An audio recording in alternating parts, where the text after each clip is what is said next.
মুসা,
সরো, আমাদের পানি নিতে দাও।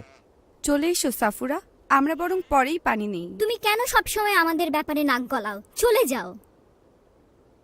সাফুরা, তুমি কবে আমাকে হ্যাঁ বলবে?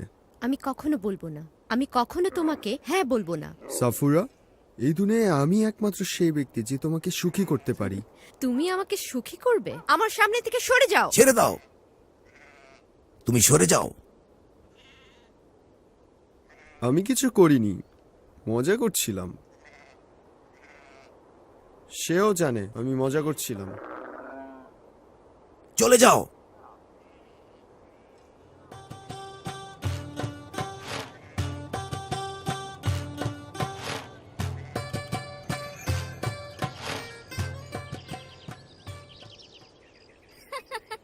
সে কিভাবে ওর দিকে তাকাচ্ছিল সেটা লক্ষ্য করেছো? সে খুব শক্তিশালী এবং অসাধারণ। কঠিন সফুরা ওর সামনে গলে যাবে। সে আমার জন্য কিছুই করেনি। সে তোমার দিক থেকে চোখ ফিরাতে পারছিল না। তোমাদের ফিরতে এত দেরি হলো কেন? এক অসাধারণ মিশরীয় মরুভূমি থেকে বার হয়ে আসলো। সে কেবল একটাই কথা বলল, সে ওদেরকে চলে যেতে বলল, তারপর কিছুই বলা লাগেনি। সত্যি, সে বেশ শক্তিশালী। হঠাৎ করেই মরুভূমি থেকে আসলো। আমরা জানি না তার বাড়ি কোথায়। ওরা তাকে ভূত ভেবেছিল। কই সেই মিশরীয়? আমার মেয়েদের উদ্ধারকর্তা কেন আমার সাথে বসে আমার দেশের সমস্ত ভালো খাবার কেন সে খাবার জন্য এখানে আসেনি? আমি তো তার কাছে ঋণী হয়ে গেছি। আমি যাচ্ছি। তাকে দাওয়াত দাও। আজ রাতে আমরা সবাই একসাথে খাবো। আমি আনন্দ করার জন্য একটা কারণ খুঁজছিলাম। আমি তোমার আম্মা সফুরাকে বিয়ে করে মিদিয়ানে 40 বছর ছিলাম। মিশরে তোমার পরিবারের কি হয়েছিল? মিশরের এবং তাদের খবর পাওয়ার পথ বন্ধ হয়ে গিয়েছিল, এবং এরপরে আমি সে চেষ্টাও করিনি। কেন করনি আব্বা? আমি তোমার আম্মা আর তোমার দাদু সোয়াইবের সাথে শান্তিতে বসবাস করছিলাম। তুমি প্রথম সন্তান হিসাবে আসলে।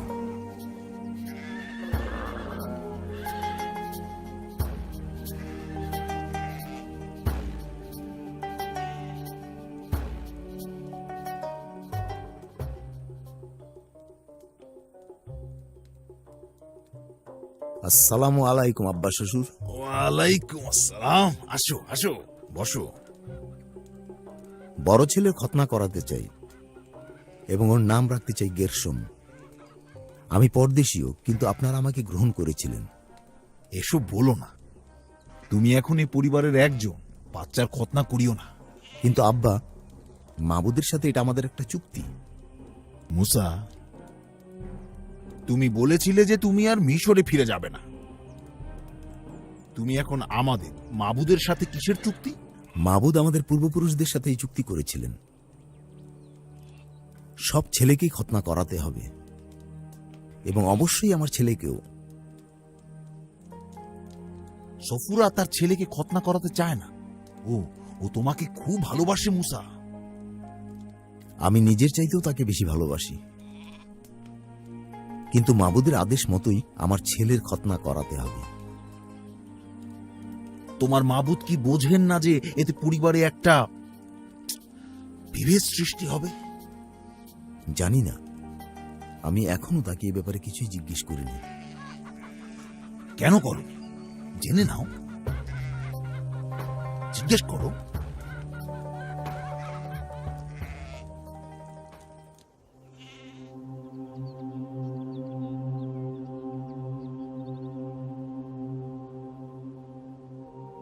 হে আমার পূর্বপুরুষ ইব্রাহিমের পিতা, তুমি সেই মাবুদ ইসাহাকের, সেই একই মাবুদ ইয়াকুবের। আমি এই জীবনটাকে ভালোবাসি। আমি এভাবেই আমার বাকি জীবনটা পার করে দিতে চাই মাবুদ।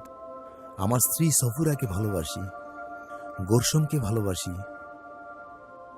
পথ দেখাও মাবুদ, তুমি আমাকে সরল পথ দেখাও, যাতে আমি সঠিক পথে চলতে পারি। হে মাবুদ,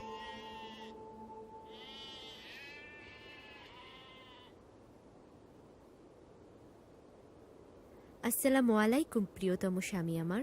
এসো আমার স্ত্রী সফুরা, আমার প্রিয়তমা। তোমার জন্য খাবার আর পানীয় এনেছি, এই যে। শুক্রিয়া।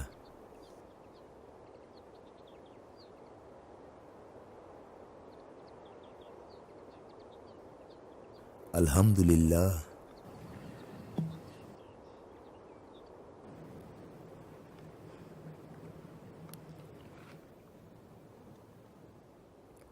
আমি আরও একবার মা হতে যাচ্ছি মুসা।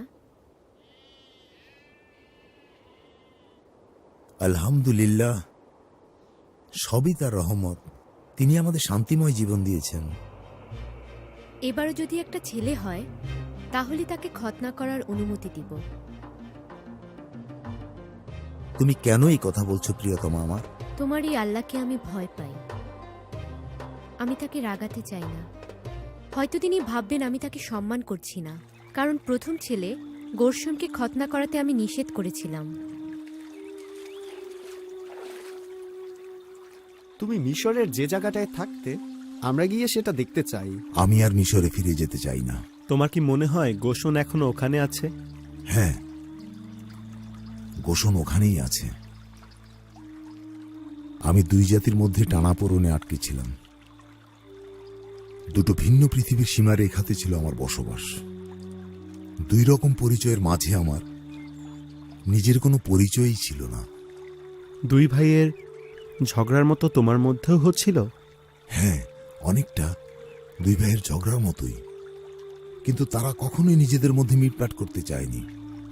তাই একদিন একজন ভাইকে হত্যা করতে উঠে দাঁড়ালো, আর আমি মুক্তির জন্য পালিয়ে গেলাম। ভালোই, তুমি যে পালিয়ে গিয়েছিলে এজন্য আমরা খুশি আব্বা। তা না হলে তো আমাদের জন্মই হতো না।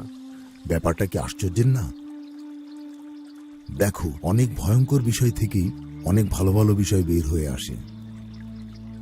তোমরা দুজন আমার জন্য আশীর্বাদ। আমি রাখাল ছিলাম, অন্তরটাও রাখালের। আব্বা, তুমি রাজকুমার ছিলে, তোমার হৃদয় রাজকুমারের। ঠিকই, রাজকুমারী ছিলাম, কিন্তু আমার অন্তরটা রাখালের মতোই ছিল। এবার তোমার পালা।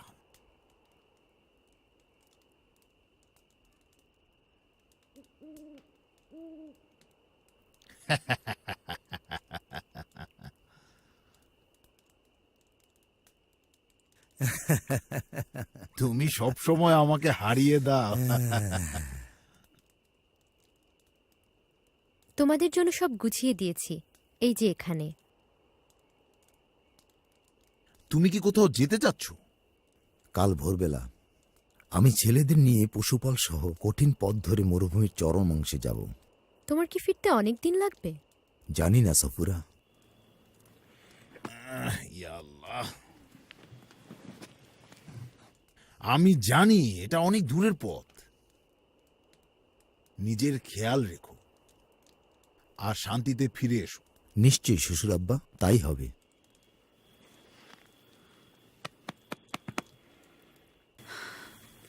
তোমাদের যাত্রা শুভ হোক। আপনারা ভালো মানুষ। তুমিও তাই।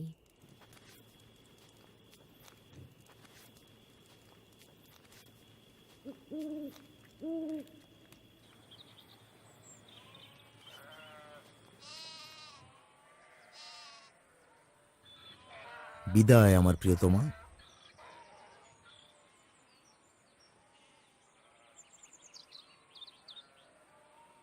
তোমরা তোমাদের আব্বার খেয়াল রেখো। চিন্তা করো না আম্মা, আমরা যত্ন করব।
ইলিয়াসর, দাগওয়ালা ছাগিটাকে দেখছি না। তোমরা এখানেই থাকো, আমি ওটাকে খুঁজতে যাচ্ছি। আমিও তোমার সাথে যেতে চাই। দরকার নেই, এখানেই থাকো।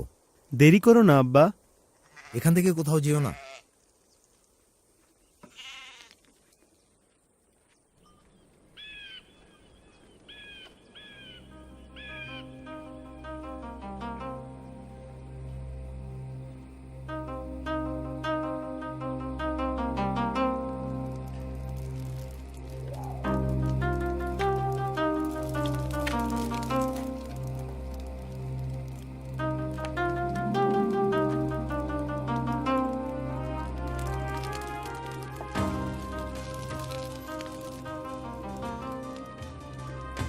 আশ্চর্য,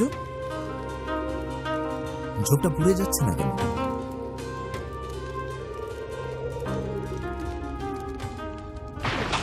হঠাৎ করে ঝোপ থেকে কথা শোনা গেল।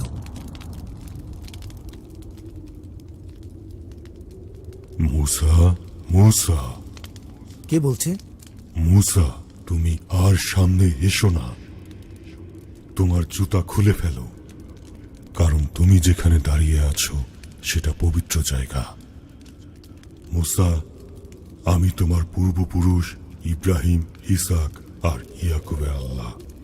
মুসা, মিশরে আমার লোকদের অনেক অপমান হতে দেখেছি, তাই আমি তাদের উদ্ধার করার জন্য নিচে নেমে এসেছি। আমি তাদেরকে দুধ আর মধুতে ভরা এক দেশে নিয়ে যাব। আমি তোমাকে ফিরাউনের কাছে পাঠাবো, যাতে তুমি আমার লোকদের, বনি ইসরায়েলদের মিশর থেকে বের করে আনতে পারো। কিভাবে? কিন্তু আমি কি ফেরাউনের কাছে যাওয়ার? আমি তোমার সাথে থাকবো। তুমি তাদের মিশর থেকে বের করে আনবে এবং এই পাহাড়ে উঠে আমার ইবাদত করবে। কে পাঠিয়েছে জানতে চাইলে আমি কি বলবো? গোশনে সব বয়স্ক লোকদের জড়ো করো এবং তাদের বলো যে ইব্রাহিম, ইসাক আর ইয়াকুবের আল্লাহ তোমাকে পাঠিয়েছেন। কিন্তু ওরা যদি আমাকে বিশ্বাস না করে? মুসা, তোমার হাতে ওটা কি? লাঠি। ওটা মাটিতে ছুঁড়ে দাও।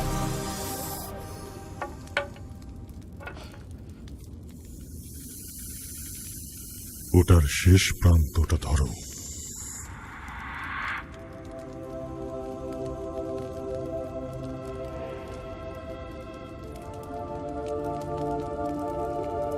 এবার তোমার হাত বুকের কাছে জামার ভিতরে ঢুকাও।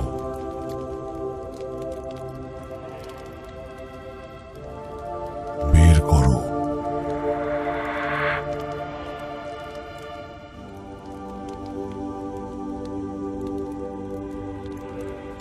তোমার হাত আবার ভিতরে রাখো। এবার বের করো।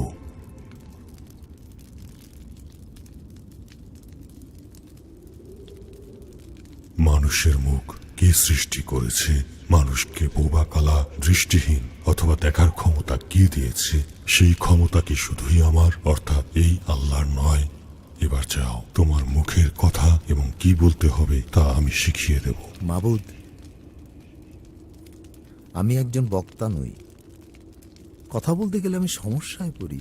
হারুন কি তোমার ভাই নয়? আমি তোমাকে এবং তাকে কথা বলা শেখাবো। তোমার হয়ে হারুন মানুষের সামনে কথা বলবে, ফিরাউনের সামনে গিয়ে তুমি অলৌকিক চিহ্নগুলো দেখাও, কিন্তু আমি ফিরাউনের হৃদয় কঠিন করে দেব, আর তুমি বলবে ইসরায়েল আমার সন্তান, আমার প্রথম সন্তান। আমি তোমাকে বলেছিলাম যেন তুমি আমার সেই সন্তানকে ছেড়ে দাও, কিন্তু তুমি তা শোনোনি, আর তাই আমি তোমার প্রথম পুত্র সন্তানকে ধ্বংস করে ফেলব।